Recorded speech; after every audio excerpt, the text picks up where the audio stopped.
Magandang kapayagan. Diba?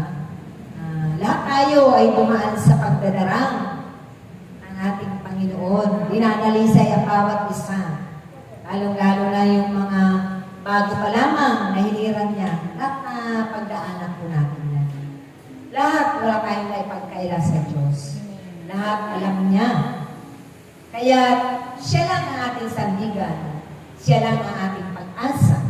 Ang mabuting balita ay pahalagahan natin at makaiingatan na manatili ito sa ating puso, ganoon din ang kapangyarihan ng Diyos.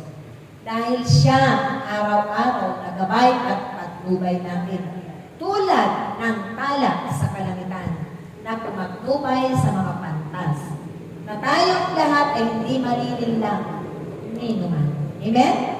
Dahil kapag guided tayo ng Diyos, ako talaga naman, tagumpay ang ating makakamtan.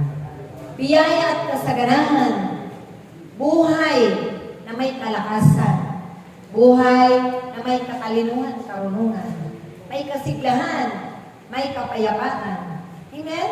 O bakit ang lahat ng yan sumaatin dahil sa ating pagtsatsaga, pagsasakripisyo, sa ating mga pagpapadugo, ito'y hindi para sa ating sarili lamang, para sa ating kapwa, para sa ating sanlibutan. Amen? Kaya tatandaan lagi natin bilang mga estudyante ng Yahweh, saliksikin natin ang mabuting balita, pagbilayan, pag-aralan, at ito ang magiging kayamanan ng bawat isa. Amen? Siyempre, gusto niyo pa po ng karagdagan? Akin ang tatawagin ang ating kapatid na nagmumula diyan sa kabilang ibayo. Ang butihin din natin kapatid na binigyan ng talento ni Amang Yahweh. Yung boses niya at ginagamit niya talaga ito kay Amang Yahweh. Ang ating ina na maghahayag tungkol sa paghahari ng Diyos sa ating panahon, walang dilit iba, Inang Flor. Malakas sa palakpak sa ating Diyos na